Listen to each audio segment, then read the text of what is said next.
Smooth it out. So you probably want to put like an 1.5 to 2 inches in there. Smooth it out. Yeah, what I'm gonna do is easy for you guys to see. I have some seed from last year, this cantaloupe seed. Some of the cantaloupes that I had, my son who is filming, Justin, he's good cantaloupe. One of the recipients of one of our juicy cantaloupes that I grew last year. So we're going to plant some of these seeds, and they're called honey rock. So what I'm going to do, it doesn't have to be perfect, but I'm just going to lay the seed out.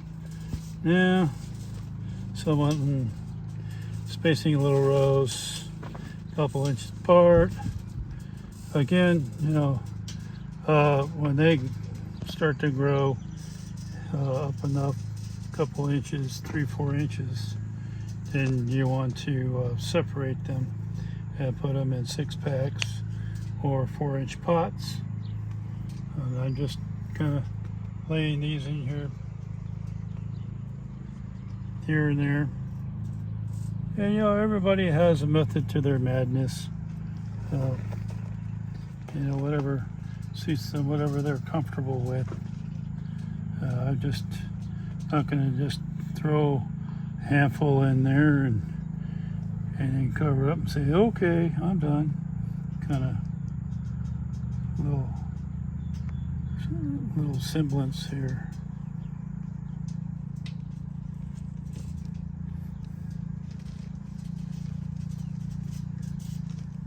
A little bit of space. Again, this is just going to be seedlings, so don't worry about it being overcrowded or what. Okay, so I got enough seed in there, and I'm actually going to stick my finger in each one and bury them. So, and again, you'll read the instructions on the back, and I'll tell you.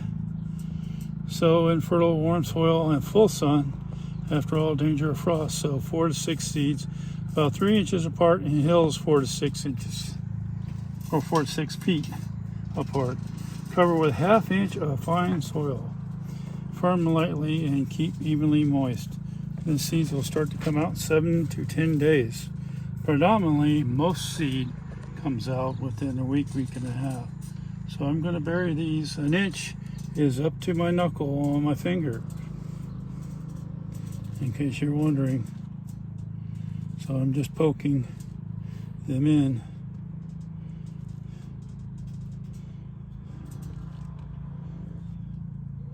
Now with the bigger seed, such as pumpkin or squash, when you're planting seed, basically you want to plant them with the narrowest side down, and the fat side of the seed is going to be going up. The reason being is because the root will come out of this little narrow pointy side of the seed, and the rest of this is going to be poking up above the soil, and eventually when the first 2 baby leaves come out, this hole will separate from the plant. So I kind of like have them pointed up with the bigger seed anyhow, so it's less stress on the seed. It's a little better to grow. The more stress the seed has in coming up, like if you got a rock in the way, well, it has to come around the rock or push the rock up. But this kind of soil, you don't have to worry about rocks because there's no rocks. Okay, so I got that, but I'm going to take a little bit of soil and kind of cover it a little bit. Be right back.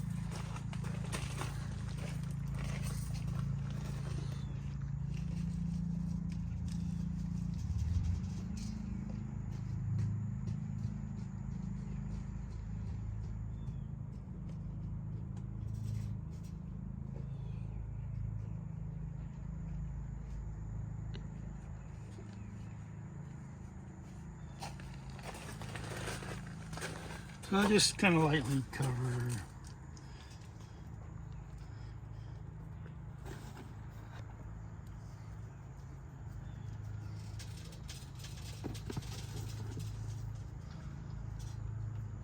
Since it's a 1/2 inch, you don't want to put too much on top.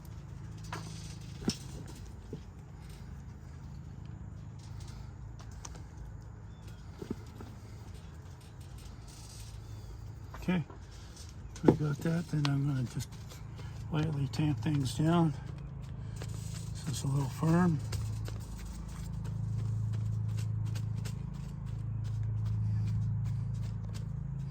And I'm going to bring it over here to the table. Watch your foot right there.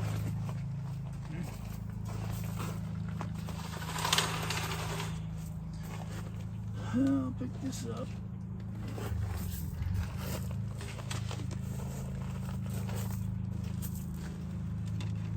And then since this is on a budget here, I bought this little sprayer, little pump sprayer for $7. And so I thought I would use the mist instead of the regular garden bucket or a hose. That way, when I'm wetting it, I'm not moving the soil.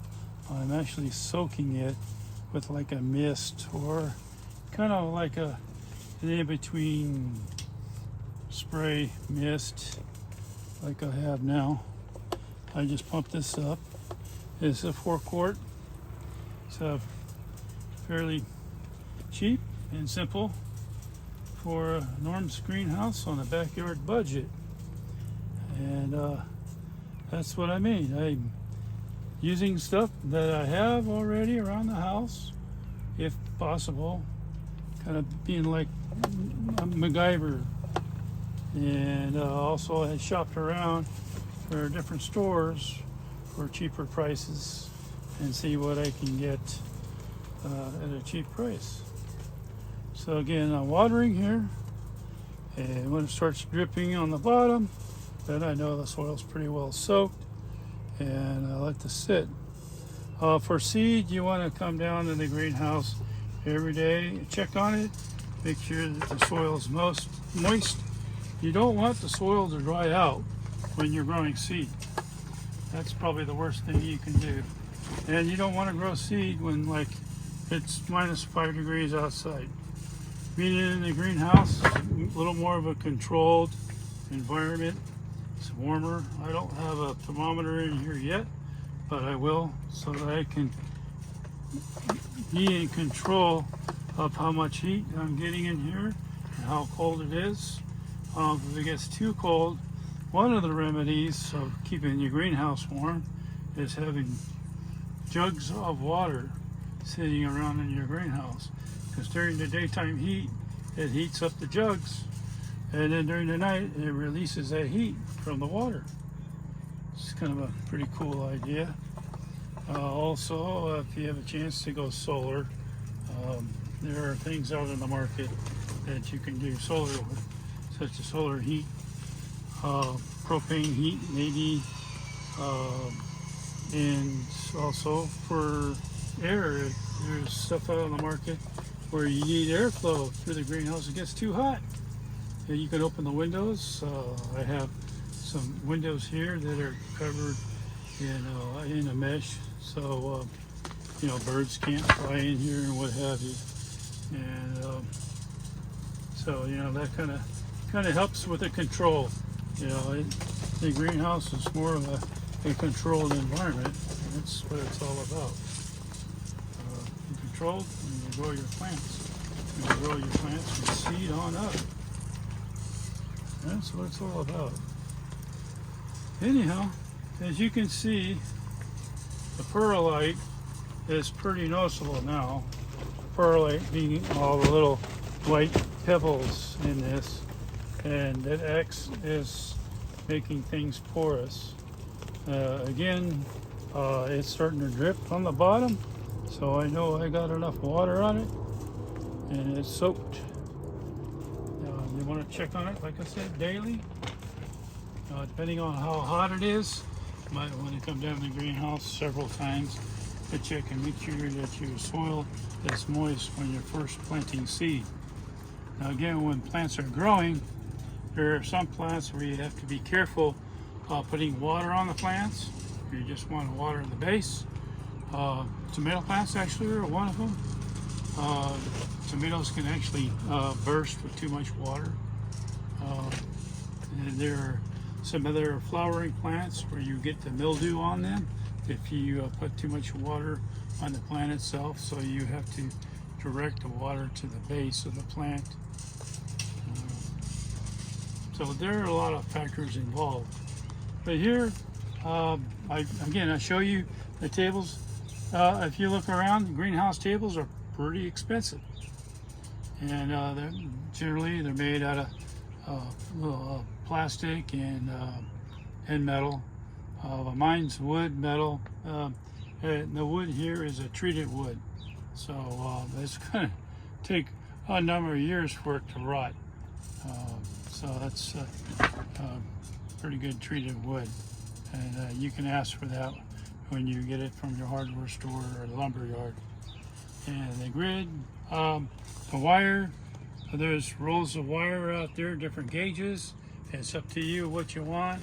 They are kind of expensive. The one that I was looking for were little small squares for 3 foot wide by 100 feet long. It would cost me nearly $70 for a roll. So I saved $70 a roll plus what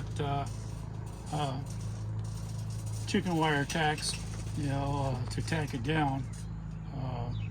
So I'll probably save at least probably nearly $100 just making my own bench. Benches are expensive. They can run at thousands of dollars. So if you can make your own, and you're good with screws and cutting wood, well, there's a bench you can make. Again, mine was 3 feet wide, and being that it's 3 feet wide, they say, well, Norm, why is it 3 feet wide? Well, this is method to my madness. I go 3 feet wide. Well, I want to see how many of these I can put on here. It's going to be economical for me. So, I can put, I guess.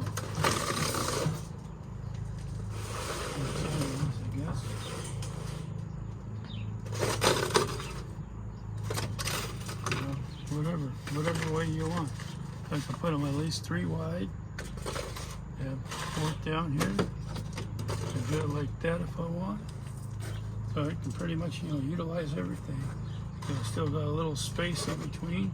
So when the plants grow up, like 3-4 inches, they still have room to grow. They're not so crowded. So again, and all the seeds that I have here, last thing, I bought a bunch of seed, and I do have some seed from last year here, but I got burpee seed, and they recommended you try to get seed from the manufacturer himself instead of through the store. Well, Burpee is one of the manufacturers, but I got this stuff at Home Depot, so this is probably one of my expenses, is buying seed. Seeds are expensive. They are. A bunch of seeds here, and this is probably about $60 worth of seed. Oh, yeah. You say, well, Norm, that's not exactly backyard budget. Well, it kind of is, because each seed packet is $1.99, when you can find them in the store running from $3 to $6 a packet. So there you go. It all depends on where you go. Do your homework, shop around, and see what you can get the cheapest and the quantities. But the best thing is to get it from the manufacturer or the grower themselves. Here in Pennsylvania, we have a lot of the Mennonites and Amish people that grow in their farmlands, and they do sell their seeds out of their greenhouses. They generally package them in brown packages, which is okay. But again, everything has to be labeled. including all the plants that you have. They all have to have labels on them. So again, that will do it for this episode of Norm's Backyard on a shoestring budget. Again, thank you and have a wonderful day.